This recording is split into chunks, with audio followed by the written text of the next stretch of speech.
Hello, my name is Esteban and I'm going to present potato pancakes. Potato pancakes.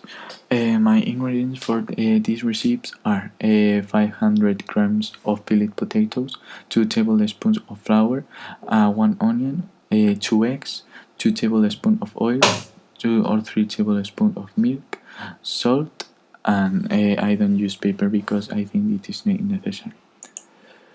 My instructions for make the recipes are first.